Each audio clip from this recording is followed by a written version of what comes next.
नमस्कार दोस्तों, तो स्वागत है आप सभी का सोनल एग्रोवर्स पर। तो आज हम खेती की एक ऐसे मुद्दे पर बात करने जा रहे हैं जो कि देखने में तो बहुत साधारण लगता है, लेकिन इसका असर आपकी आने वाली 7 पीढ़ियों की ज़मीन पर पड़ सकता है। आज सोशल मीडिया और सुनी सुनाई बातों के आधार पर हमारे देश का भोला भाला किसान अपनी फसलों में एक सफ़ेद पाउडर का इस्तेमाल कर रहा है, और वो सफ़ेद पाउडर है साधारण नमक। जी हाँ, वही नमक जो हम अपने रसोई में खाने के स्वाद बढ़ाने के लिए इस्तेमाल करते हैं। बाजार में 10 रुपये किलो मिलने वाला इस नमक को लेकर दावा किया जा रहा है कि यह खाद का सबसे सस्ता विकल्प है। कहा जा रहा है कि इसे डालने से नारियल फलों से बच जाता है और खेत की दीमक गायब हो जाती है और पैदावार दोगुनी हो जाती है। लेकिन क्या आपने कभी सोचा है कि जिस जमीन को आप धरती माँ कहते हैं, उस जमीन के साथ ये नमक असल में क्या करता है? आज का ये वीडियो कोई सामान्य वीडियो नहीं, ये मृदा विज्ञान यानी कि सॉइल साइंस की पूरी एक क्लास है।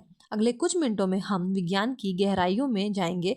हम समझेंगे कि नमक एक ऐसा दाना मिट्टी के कणों को कैसे तोड़ता है, यह पौधे की जड़ों का पानी कैसे चूस लेता है, और अगर आपने गलती से इसका इस्तेमाल कर लिया है तो अपनी बंजर जमीन जो होने वाली है उसको कैसे वापस उपजाऊ बना सकते हैं। ये जानकारी हर उस किसान के लिए ज़रूरी है जो खेती को सिर्फ एक धंधा नहीं बल्कि एक विज्ञान मानता है। तो चलिए बिना देरी किए शुरू करते हैं आज का ये महा एपिसोड। सबसे पहले हमें ये समझना होगा कि विज्ञान की नज़र में ये नमक आखिर है क्या। ये साधारण नमक का रासायनिक नाम है सोडियम क्लोराइड। इसमें लगभग जो मुख्य 40% पोषक तत्व तक होते हैं, सोडियम का पहला होता है और सोडियम 60% और तक दूसरा क्लोराइड का। क्लोराइड। तो अब सवाल ये उठता है कि क्या हमारी फसलों को इन तत्वों की जरूरत होती है भी या नहीं।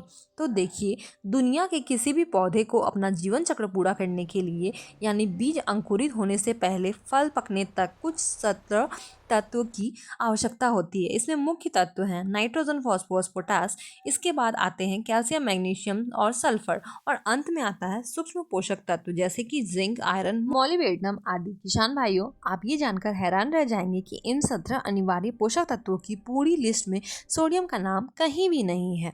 विज्ञान स्पष्ट कहता है कि सोडियम पौधों के लिए अनिवार्य भोजन नहीं है। ये एक ऐसा तत्व है जिसकी जरूरत पौधे को न के बराबर होती है। अब बात करते हैं दूसरे तत्व की, यानी कि क्लोरीन। ये सच है कि क्लोरीन एक सूक्ष्म पोषक तत्व है, लेकिन पौधे को इसकी मात्रा इतनी कम चाहिए होती है कि ये उसे पत्तियों से या वातावरण से या फिर दूसरी खाद में मौजूद अशुद्धियों से अपने आप मिल जाता है। इसके लिए अलग से नमक की बोरियां खेत में उझोलने की कोई ज़रूरत नहीं होती है, बल्कि अगर क्लोरीन की मात्रा थोड़ी भी ज़्यादा हो जाए तो पौधों के लिए जहर बन जाता है। इसे क्लोराइड टॉक्सिसिटी कहते हैं। इसमें पत्तियों के किनारे जलने लगते हैं। अब हम वीडियो का सबसे महत्वपूर्ण हिस्से की तरफ बढ़ते हैं। जब आप खेत में नमक डालते हैं तो मिट्टी के अंदर क्या भूचाल आ जाता है, इसे बहुत ध्यान से समझिएगा।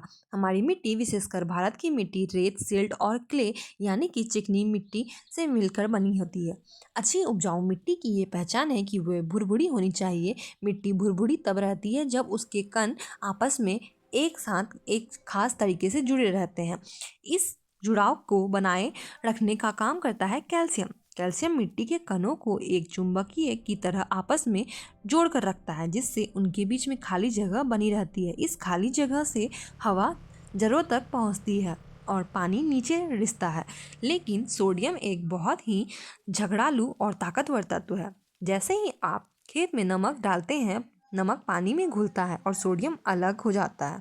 ये सोडियम सीधा मिट्टी के कणों पर हमला बोल देता है और वो वहाँ पे पहले मौजूद कैल्शियम को धक्का देकर बाहर निकाल देता है और उसकी जगह खुद कब्जा कर जमा लेता है। इसे विज्ञान की भाषा में आयन एक्सचेंज या आयन विनिमय कहते हैं। जब मिट्टी के कणों पर सोडियम का कब्जा हो जाता है तो मिट्टी की संरचना टूटने लगती है। मिट्टी के कण एक दूसरे से अलग होकर बिखर जाते हैं। नतीजा ये होता है कि जब आप खेत में पानी लगाते हैं तो मिट्टी के छिद्र बंद हो जाते हैं। पानी जमीन के अंदर नहीं जा पाता है और ऊपर ही भरा रहता है। जब ये मिट्टी सूखती है तो ये ईंट और पत्थर जैसी सख्त हो जाती है, इतनी सख्त कि इसमें हल चलाना भी मुश्किल हो जाता है। ऐसी ज़मीन में न तो बीज बोकर रख सकते हैं, न ही पौधे की जड़ सांस ले सकती है। तो धीरे धीरे वे खेत कुशूर और बंजर बन जाते हैं। अब समझते हैं कि नमक पौधे की जड़ों के साथ क्या खेल खेलता है। तो पौधे जमीन के से पानी कैसे पीते हैं। ये एक बहुत बड़ा रोचक प्रक्रिया है जिसे विज्ञान में ऑस्मोसिस या परासरण कहते हैं। कुदरत का नियम ये है कि पानी हमेशा कम धाधे घोल जैसे से ज़्यादा घोल की तरफ बढ़ते हैं। सामान्य स्थिति में पौधे की जड़ों के अंदर रस गाढ़ा होता है और बाहर मिट्टी में पतला होता है। इसलिए पानी अपने आप ही मिट्टी से निकलकर जड़ों के अंदर चला जाता है।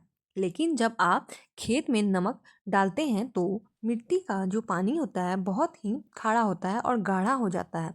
तो यहाँ कुदरत का नियम उल्टा काम करने लगता है। चूँकि बाहर का पानी ज़्यादा गाढ़ा हो गया है तो जड़ों के अंदर का पानी मिट्टी की तरफ खींचने लगता है। तो और सोचिए, पौधा पानी से भरे खेत में खड़ा है लेकिन फिर भी वो प्यासा है, मर रहा है, और इसे हम रैखिक सूखा या फिर फिजियोलॉजिकल ड्राउट कहते हैं। आपने अक्सर देखा होगा कि ज़्यादातर नमक या ज़्यादा यूरिया डालने पर फसल पीली पड़ जाती और है, मुरझा जाती है। ये इसलिए होता है क्योंकि नमक के पौधे के शरीर का सारा पानी निचोड़ लेता है और पौधा सूख कर मर जाता है, जैसे किसी ने उसे जला दिया हो। अब हम उन फसलों की बात करते हैं जिनके नाम पर नमक बेचने का ये पूरा खेल चल रहा है। तो सबसे पहले बात करते हैं नारियल के कि केरल के और तटीय इलाकों की किसान भाई नारियल में नमक डालते हैं। ये सच है, लेकिन हमें इसके पीछे का कारण और वहाँ के भूगोल को समझना होगा। तटीय इलाकों में मिट्टी रेतीली होती है और रेत में पानी नहीं रुकता है। वहाँ बारिश भी बहुत ज़्यादा होती है। जब वहाँ किसान नमक डालता है तो भारी बारिश उस नमक को धोकर जमीन के बहुत नीचे चली जाती है और नमक जड़ों के पास जमा नहीं होता है। लेकिन अगर आप उत्तर प्रदेश, बिहार, मध्य प्रदेश, हरियाणा या महाराष्ट्र के किसान हैं, जी हाँ, मिट्टी की भारी दोमट या काली और जहाँ समुद्र जैसी बारिश नहीं होती है, वहाँ नारियल में नमक डालना आत्महत्या जैसा होता है। भारी मिट्टी में नमक नीचे नहीं जाता है, वो जड़ों के चारों तरफ एक सख्त परत बना लेता है। इससे जड़ गल जाती है और वैज्ञानिक शोध बताते हैं कि नारियल को नमक की नहीं बल्कि पोटेशियम और क्लोरीन की जरूरत होती है। इसके लिए आप म्यूरेट ऑफ पोटास यानी कि MOP खाद का इस्तेमाल करें। इसमें 60% तक पोटास और 40% तक की क्लोरीन होता है। ये सुरक्षित है और मिट्टी को खराब नहीं करता है। यही बात चुकंदर पर भी लागू होती है। चुकंदर नमक सहन कर सकता है, लेकिन अगर आप खेत में नमक डालेंगे तो उस खेत में अगली फसल जो भी आप लगाएंगे, चाहे वो गेहूं या सब्जी हो, या बर्बाद हो जाएगी। क्योंकि नमक सालों साल तक खेत में पड़ा रहता है, वो कहीं नहीं जाता है।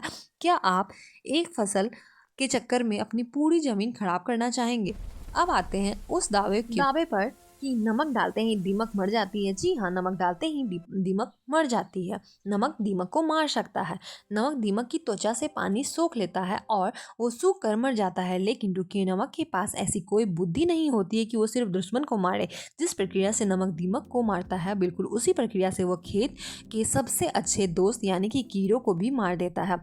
कीड़े किसान के लिए मुफ्त में खेत जोतने का काम करती है, जैसे कि हमारा अर्थवॉर्म यानी नमक कि के संपर्क में आते ही कीड़े तरफ तरफ कर मर जाते हैं। इतना ही नहीं, मिट्टी में करोड़ों सूक्ष्म जीवाणु उपलब्ध होते हैं जो कि खाद को पचाकर पौधे के भोजन बनाते हैं। नमक इनको खत्म कर देता है। नमक डालते ही का मतलब है जमीन की जैविक शक्ति को हमेशा के लिए खत्म कर देना। दीमक भगाने के लिए आप नीम की खली, बेविरिया, बेसियाना या फिर मेटाराइजियम जैसे तरीकों का भी उपयोग कर सकते हैं। फिर सुरक्षित कीटनाशकों का प्रयोग करें। नमक का शॉर्टकट अपनाकर अपनी ज़मीन को बंजर ना बनाएं। अब वीडियो के इस हिस्से में हम समाधान की बात करेंगे। अगर किसी किसान भाई ने गलत जानकारी में आकर अपने खेत में बहुत ज़्यादा नमक डाल दिया है और अब मिट्टी सख्त हो गई है और पानी नहीं सोख पा रही है, तो उसे कैसे ठीक किया जाए? घबराए नहीं, विज्ञान के पास इसका भी। नमक के जहर को काटने वाला तत्व है जिप्सम। जिप्सम का रासायनिक नाम है कैल्शियम सल्फेट। तो आपके खेत में मिट्टी की जांच करानी चाहिए। आपको किसी विशेषज्ञ से सलाह लें। खेत में जिप्सम डालना चाहिए और जिप्सम में मौजूद कैल्शियम मिट्टी के कणों से चिपके हुए जिद्दी सोडियम को धक्का देकर बाहर निकाल देता है। लेकिन सिर्फ जिप्सम डालने का से काम नहीं चलेगा। जिप्सम डालने के बाद खेत में पानी भरकर उसे लबालब करना होगा और फिर उस पानी को खेत से बाहर निकालना होगा। और जब आप पानी से बाहर निकाल देंगे तो उसे जहरीला सोडियम पानी के साथ बहकर खेत से बाहर चला जाएगा। इस प्रक्रिया को लीचिंग कहते हैं। इसके अलावा आप खेत में हरी खाद जैसे ही कि ढेहा, सुनहरी सनई और वो की बुआई कर सकते हैं और उसे मिट्टी में पलट दें। हरी खाद सड़ने पर कुछ ऐसे ही अम्ल छोड़ती है जो कि नमक को बुरे असर कम करने में मदद करती है। गोबर की खाद का ज़्यादा से ज़्यादा प्रयोग करें और इसमें मौजूद कार्बन मिट्टी की संरचना को सुधारने में मदद करता है। तो किसान साथियों, आज का इस विस्तृत विश्लेषण से ये बात शीशे की तरह साफ हो जाता है कि साधारण नमक खेती के लिए कोई वरदान नहीं बल्कि एक धीमा जहर हो सकता है। सकता है कि नमक डालने के बाद आपको एक दो बार बहुत फायदा दिखता है, लेकिन इसकी कीमत आपकी जमीन की उर्वरकता खोकर चुकानी पड़ेगी। 10 से 20 रुपए बचाने के चक्कर में आप अपनी लाखों करोड़ों की ज़मीन को दांव पर ना लगाएं। हमारे पास पोटास, सल्फर, मैग्नीशियम और जिप्सम जैसे वैज्ञानिक और सुरक्षित विकल्प मौजूद हैं। हमें उन्हीं का प्रयोग करना याद चाहिए। रखिए कि ये जमीन हमारे पूर्वजों से विरासत में हमें मिली है और हमें इसे अपने आने वाली पीढ़ियों को सुरक्षित सौंपना है। इसे बंजर बनाकर हमें अपनी संतानों के साथ अन्याय नहीं करना चाहिए।